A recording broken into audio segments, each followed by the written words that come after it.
Markelle Fultz has had pretty much the worst start to his NBA career of any player ever. He's pretty much had the reverse Magic Johnson. Hopefully his career doesn't end as poorly as Magic's did. After many medical and shooting issues that might be and/or depending on who you ask, as well as the many confidence problems that came from that, Fultz was traded from the Sixers to the Orlando Magic for a top 20 protected first round pick and Jonathan Simmons, who is no longer with the team. The thought process with that is that with lesser expectations and a lesser spotlight on him in Orlando, he should thrive. And so far for the preseason, the signs have been encouraging. He's been aggressive as hell, and he's been confident as hell. Confident is the key word there. The biggest thing that has held Markelle Fultz back is confident, and now that it seems to be coming back, it's time to buy stock in Markelle Fultz.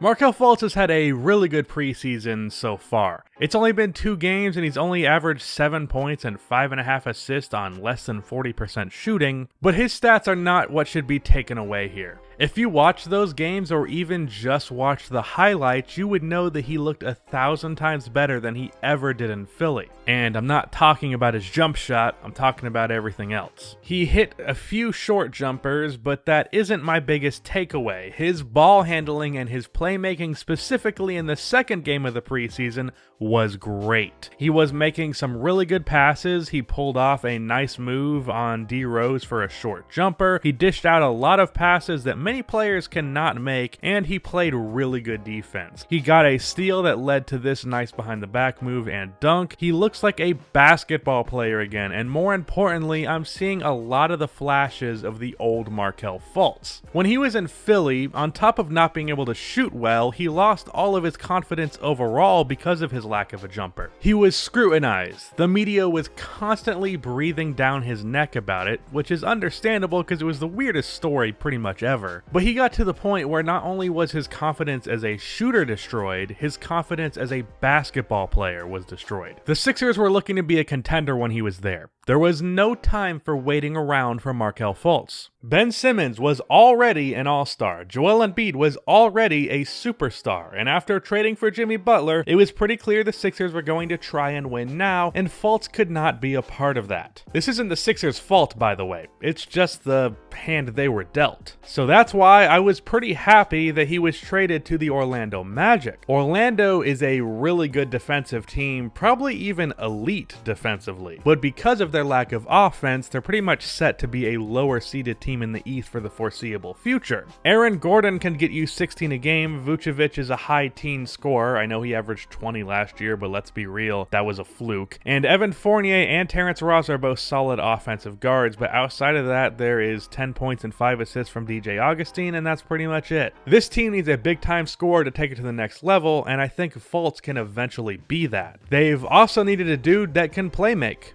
and Fultz has shown some great signs as a playmaker. On top of that, he fits in great with the defensive identity of this team. Fultz is 6'4" with a 6'9" wingspan, and even more importantly than that, he puts up effort on that side of the floor. He needs some work on his overall decision making defensively, but he will still be at least good. Now, am I expecting Fultz to go out this season and average 20 points and 10 assists?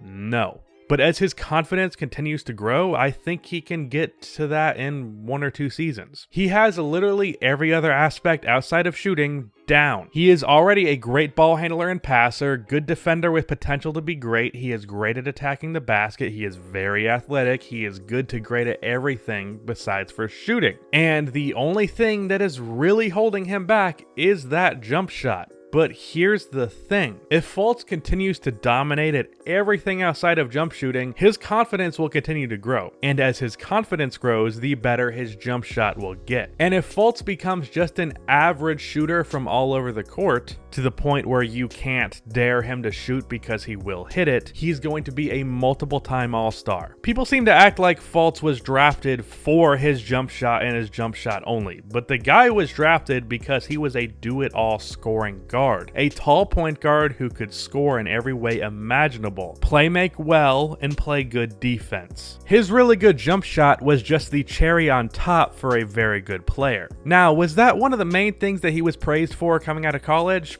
Yeah, he was a great shooter in college, but it wasn't the only thing. So in conclusion, Markelle Fultz's confidence has clearly boosted since he's been traded to the Orlando Magic. He's even went out and said that his teammates have been more supportive than ever. And right now, he has everything but the jump shot. So if he eventually gets that jump shot, look out. And you should be buying some stock in Markelle Fultz. As for some stat predictions, I'd say 14 points, 5 assists, shooting 42%, hit a 3 once in a while. That's what he'll do this year. Also play good defense. But that's the end of this video. Please be sure to like and subscribe for more NBA content like this, and cue the outro music.